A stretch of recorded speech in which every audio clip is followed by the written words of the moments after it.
감사합니다. 우리나라 속담에 구슬이 서말이어라도 꿰어야 보배다, 그런 말이 있습니다. 우리에게 가장 큰 보배는 바로 이 하나님의 말씀인데, 왜냐하면 이 말씀 속에 우리가 세상을 온전히 살아가는 지혜가 담겨져 있고요, 이 말씀 속에 하나님이 주시는 축복을 얻을 수 있는 비결이 담겨져 있기 때문입니다. 그런데 아무리 구슬이 많아도 꿰지 않으면 보배가 되지 않는 것처럼, 우리가 이 말씀을 외면하고 살아가면 이 말씀이 능력이 될 수가 없는 것입니다. 우리가 늘 말씀을 읽고 이 말씀을 묵상하기를 간절히 소망합니다. 그런데 그것만이 아닙니다. 아무리 말씀을 열심히 읽고 묵상을 해도 이 말씀대로 살지 않으면 능력이 없는 것입니다. 하나님의 말씀의 능력은 순종하는 것에서 오는 것인데, 우리가 늘 하나님의 말씀을 사모하고요, 열심히 읽고 그리고 묵상하고 날마다 그 말씀 가운데 살아가서 하나님이 주시는 지혜를 얻고 거기서 능력을 얻는 저와 여러분의 삶이 되기를 간절히 소망합니다. 사람은 홀로 살아가는 것이 아니고 관계를 맺고 살아가게 돼 있다고 여러 번 말씀을 드렸습니다. 그래서 그 좋은 관계를 유지하며 살아가야 되는데, 그런데 그 관계 속에서 중요한 것이 뭐냐면 말이라는 것입니다. 왜냐하면 우리가 말 한마디로 좋은 관계에 있었던 사람들이 갑자기 원수가 되기도 하고요, 어떤 사람들은 서로 원수에 있는데 말 한마디 때문에 하나가 되기도 하기 때문입니다. 말이라고 하는 것은 매우 큰 힘을 가지고 있다는 그런 말씀이 되는데, 우리가 서로 좋은 관계를 맺고 살아가기 위해서는 우리가 하는 말이 매우 중요한 것인데, 그래서 오늘 19절은 이렇게 말씀을 합니다. 제가 봉독해 드립니다. 말이 많으면 허물을 면하기 어려우나 그 입술을 제어하는 자는 지혜가 있느니라. 아멘. 우리가 말을 많이 하다 보면 실수를 하게 됩니다. 그 실수 때문에 사람에게 상처를 줄 때도 있고요, 또 관계가 깨어질 때도 있습니다. 그래서 오늘 성경 말씀은 너의 입술을 제어해야 된다, 그렇게 말씀을 합니다. 그렇게 하지 않으면 우리가 말을 통해서 악을 행할 수도 있고요, 말을 통해서 관계가 깨어지기도 하고 말 때문에 서로 상처가 되기 때문입니다. 그래서 야고보서 3장 말씀을 보시면 우리 입에서 나오는 말이 얼마나 큰 힘이 있는지 두 가지로 말씀을 하는데, 이 배가 있으면 배를 움직이는 키가 있습니다. 근데 키는 작은 것이지만 그게 배의 방향을 결정을 합니다. 우리의 말이라는 것, 우리의 입에서 나오는 말인데, 우리 입이라는 것이 우리 몸에 비하면 얼마나 작은 것입니까? 그럼 여기서 나오는 말 한마디가 결국 큰 영향을 미치게 된다, 그런 얘기입니다. 두 번째는 뭐라고 말하냐면 그 말은 작은 불과도 같은 것이다. 그 말이 온 산을 태우기도 한다, 그렇게 말씀을 합니다.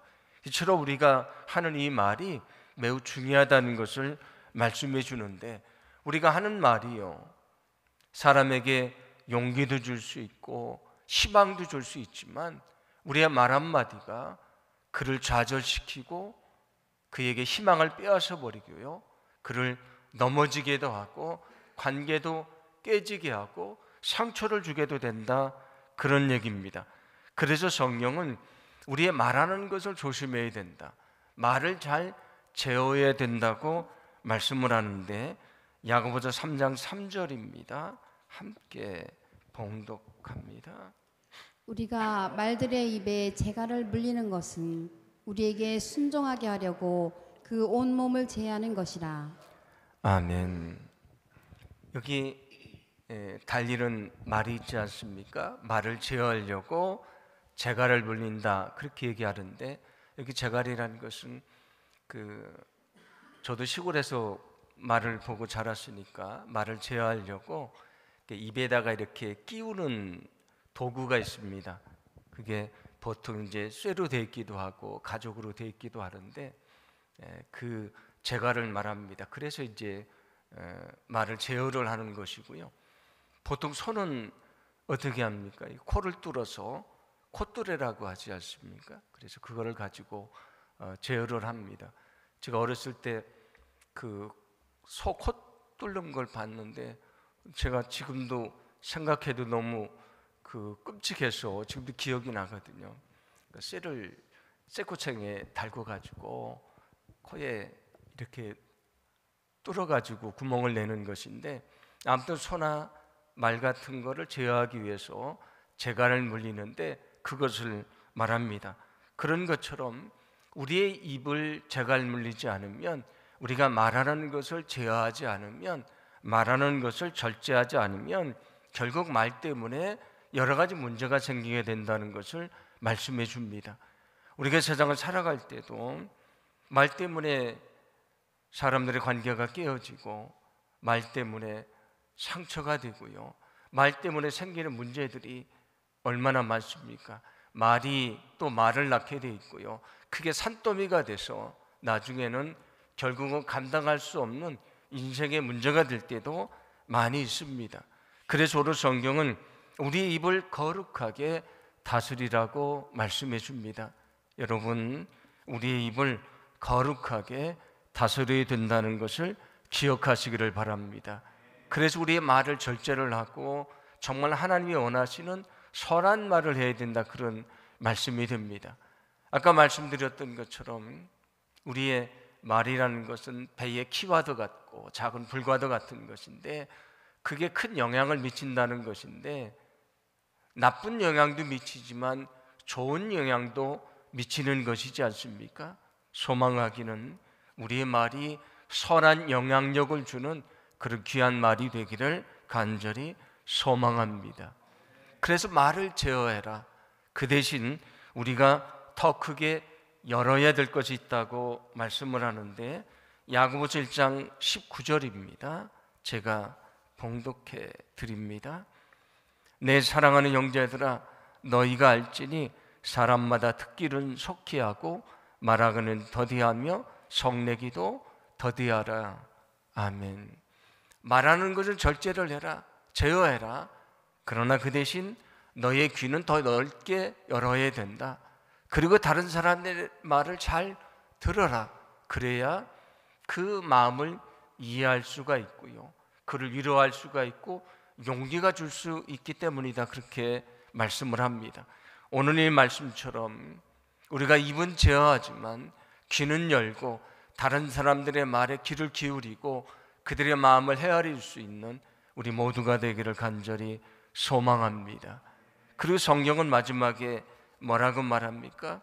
성내기도 더디해라. 사람들마다 감정이 있는데 그 감정대로 생각하고 감정대로 말하면 결국 문제를 일으키게 된다. 그러니 너희는 너희 감정을 잘 다스려야 된다, 그렇게 얘기를 합니다. 제가 전에도 한번 말씀드린 적이 있는데,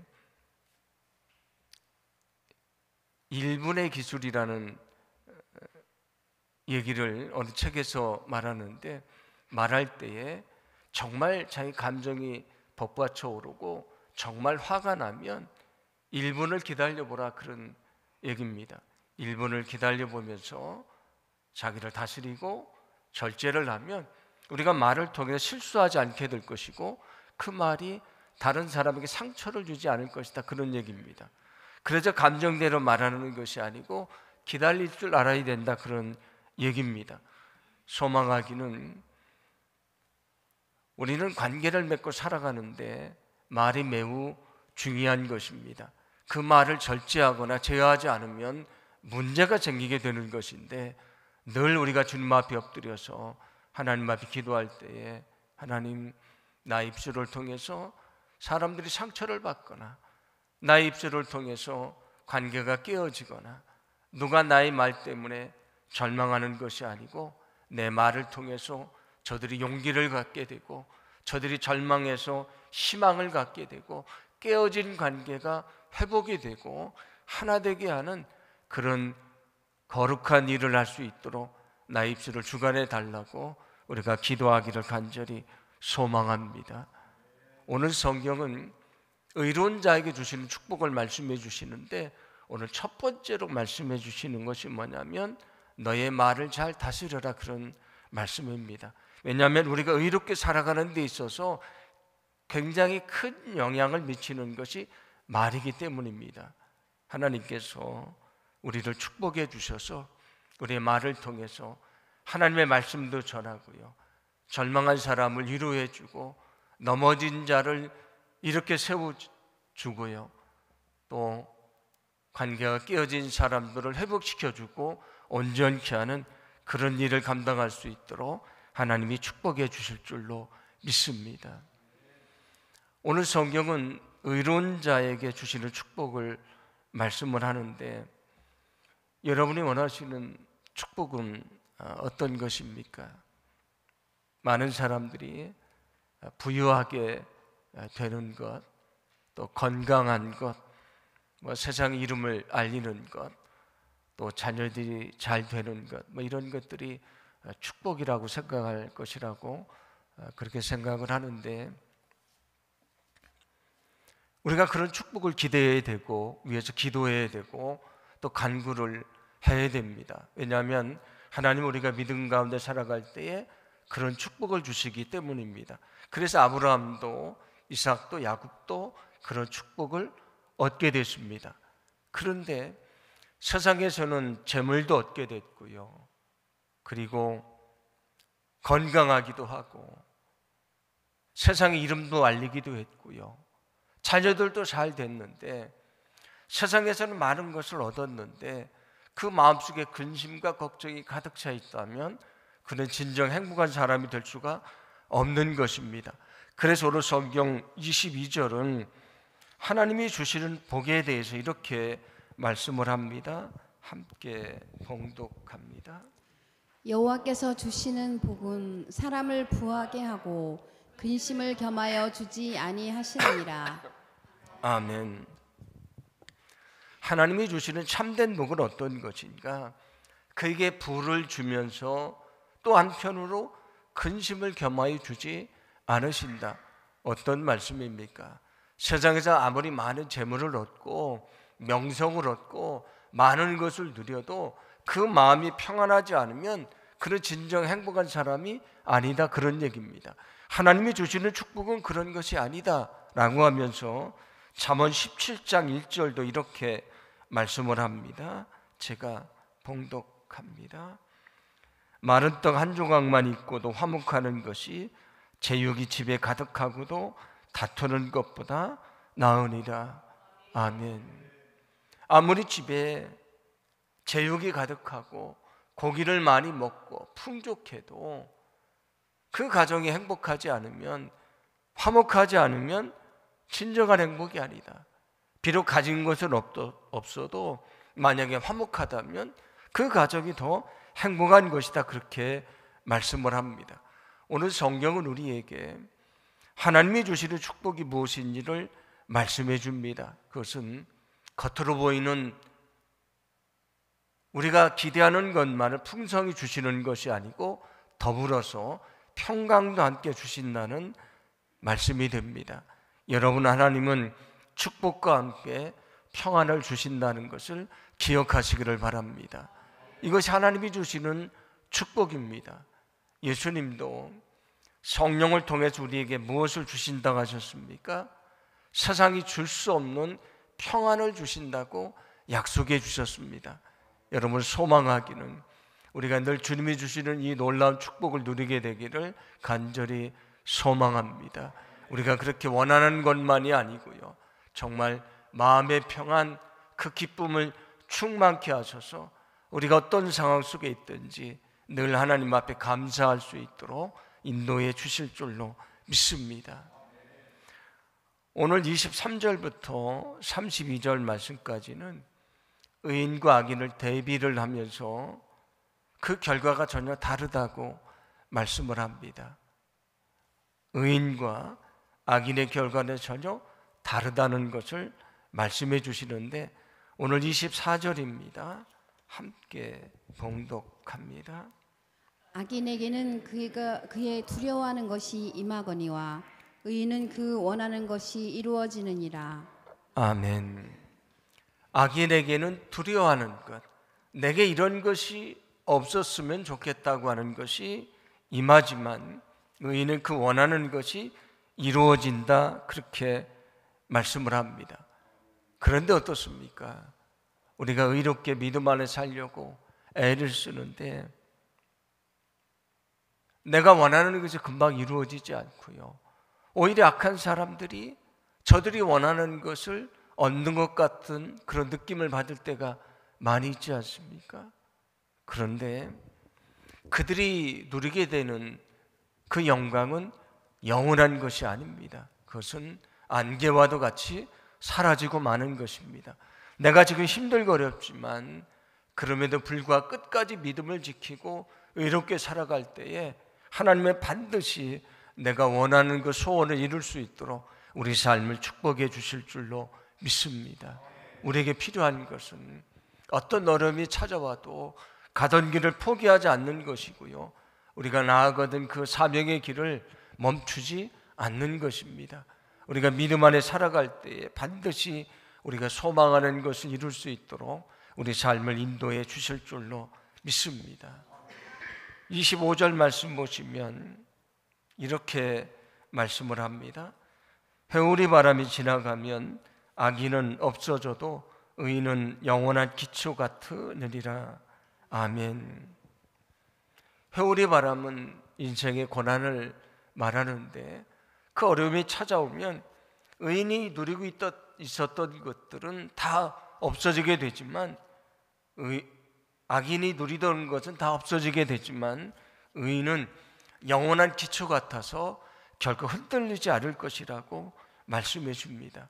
악인이 누리던 것은 회오리 바람이 불어오면 금방 뿌리가 뽑히고 날아가는 나무와도 같지만 의로운 사람은 주님에게 깊이 뿌리를 내리고 있기 때문에 어떤 인생의 어려움이 찾아와도 흔들리지 않게 될 것이다, 그런 약속의 말씀입니다.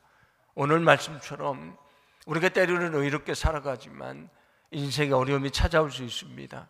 그러나 주님은 반드시 우리가 흔들리지 않도록 우리를 굳건하게 지켜주실 줄로 믿습니다. 반드시 우리가 그 모든 어려움을 이기게 하실 것이고 거기서 하나님이 지켜주시는 주님의 능력을 보게 해 주실 줄로 믿습니다. 오늘 28절은 이렇게 말씀을 합니다. 함께 봉독합니다. 의인의 소망은 즐거움을 이루어도 악인의 소망은 끊어지느니라. 아멘. 앞에도 말씀드렸던 것처럼 의인의 소망은 그가 믿음 가운데 살아가는데 너무 멀게 느껴지고요, 그게 잡히지 않는 것 같지만 그러나 반드시 그것은 이루어지게 될 것이다.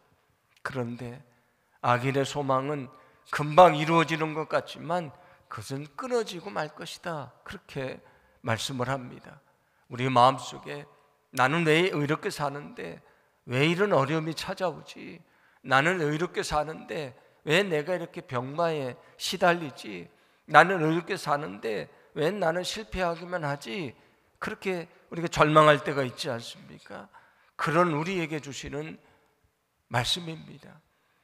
그래서 우리에게 너희는 악인을 부러워하지 말아라. 그들이 지금 많은 것을 누리는 것 같지만 영원한 것이 아니다, 말씀을 하시는 것입니다. 그래서 욥기 20장 5절은 이렇게 말씀을 하는데 제가 봉독해 드립니다.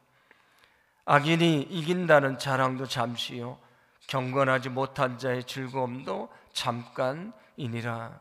아멘. 악인이 번쩍하는 것 같고 의롭게 살려고 애쓰는 내가 고난받고 있는데 하나님 앞에서 하나님이 그걸 부당하지 않습니까? 탄식할 때 주님이 들려주십니다. 악인이 이기는 것 같지만 영원히 이기는 것이 아니다, 잠시뿐이다. 그들이 많은 것을 누리는 것 같지만 안개와 같이 사라지게 될 것이다. 너희가 이 땅에서 믿음을 지키며 사는 것 힘들고 어렵지만 끝까지 믿음을 지킬 때에 반드시 너희에게 내가 준비한 축복이 임하게 될 것이다. 그런 약속의 말씀이 됩니다. 소망하기는 우리가 믿음을 가지고 살아가지만 때로는 인생의 어려운 시간이 많이 찾아옵니다. 그러나 결코 우리가 절망하지 않기를 간절히 원합니다. 예수님처럼 의롭게 사신 분이 어디 계십니까? 예수님처럼 거룩하게 사신 분이 어디 계십니까? 그런데 예수님이 어떻게 사셨습니까? 사람들에게 외면을 당하고 모함을 받고요, 조롱을 당하고 죄도 없으신데 십자가 달려 죽으십니다. 사람들이 봤을 때 저가 의롭다고 말하더니 하나님에게 저주를 받았다, 하나님에게 버림을 받았다고 조롱을 했습니다. 그런데 예수님이 어떻게 되셨습니까? 3일 뒤에 다시 살아나셨고요, 예수님이 진짜 의로운 분이신 것이 세상에 증명이 됐습니다. 우리가 믿음을 가지고 산다는 것은 쉽지 않지만 끝까지 믿음을 지키며 살 때에 반드시 오늘 성경이 약속하신 놀라운 그 축복이 저와 여러분의 삶 속에 넘치게 될 줄로 믿습니다. 갈라디아서 6장 8절과 9절을 보시면 이런 말씀이 있습니다. 함께 봉독합니다. 자기 육체를 위하여 심는 자는 육체로부터 썩어질 것을 거두고 성령을 위하여 심는 자는 성령으로부터 영생을 거두리라. 우리가 선을 행하되 낙심하지 말지니 포기하지 아니하면 때가 이름에 거두리라. 아멘. 여기 육체를 위해서 심는 것은 전에도 말씀드렸는데 인간의 욕심을 따라 세상을 따라 사는 것을 말합니다. 그렇게 가면 더 쉽게 무엇인가 얻을 수 있다고 착각을 하는데 그와 반대되는 것은 내 마음속에서 내게 말씀하시는 성령을 따라 살아가는 것입니다. 그런데 우리가 하루를 살아갈 때도 믿음을 가지고 있다고 말하지만 성령이 내게 주시는 음성이 아니고요, 나의 욕심의 소리를 듣고 세상의 소리를 듣고 살려갈 때가 얼마나 많이 있습니까? 그런데 오늘 성경은 너희는 육체를 위해 살지 말아라, 성령을 통해 주시는 말씀으로 살아가라고 말씀해 주십니다. 그런데 그렇게 설하게 성령을 따라 사는 길이 쉽지 않다고 말씀해 주십니다. 그러나 그 길을 포기하지 말아라, 너희는 낙심하지 말아라, 절망하지 말아라, 때가 이르면 거두게 될 것이다. 예수님이 십자가의 길을 인내하고 가셔서 놀라운 구원의 역사를 이루었던 것처럼 우리가 성령을 따라서 사는 것, 믿음대로 사는 삶이 쉽지 않지만 우리가 인내하며 믿음으로 갈 때에 반드시 거기에 영광이 있고 축복이 있다고 말씀해 주십니다. 그러므로 우리가 믿음을 가지고 살다가 때로 힘들고 어려운 시간을 만나도요, 우리가 가던 길을 포기하지 않고 우리가 결코 낙심하지 않고 인내하며 믿음의 길을 가기를 간절히 소망합니다. 오늘 성경 말씀처럼 우리가 정한 때가 아니고요, 주님이 정하신 그때에 이루어 주시는 하나님의 귀한 영광을 보게 될 줄로 믿습니다. 레위기 11장 45절은 이렇게 말씀을 합니다. 우리 함께 봉독합니다. 나는 너희의 하나님이 되려고 너희를 애굽 땅에서 인도해 난 여호와라. 내가 거룩하니 너희도 거룩할지어다. 아멘. 내가 거룩하니 너희도 거룩하게 살아가라 말씀을 합니다. 이 거룩하다는 것은 구별된다는 것입니다. 무엇과 구별되는가? 죄악과 구별되고요, 세상과 구별되는 것을 말합니다. 만약에 우리가 믿음을 가지고 있다가 말하지만 세상 사람들과 같은 생각을 가지고 산다면 그는 거룩한 것이 아닙니다. 구별된 것이 아닙니다. 우리에게 주어진 영광스러운 이름이 있지 않습니까? 성도라고 하는 이름입니다. 거룩한 물이라고 하는 이름인데 우리가 단지 그 이름만 가지고 있는 사람이 아니고요, 오늘 말씀하는 것처럼 정말 세상 사람들과 다른 구별된 그런 믿음의 삶을 살기를 간절히 소망합니다.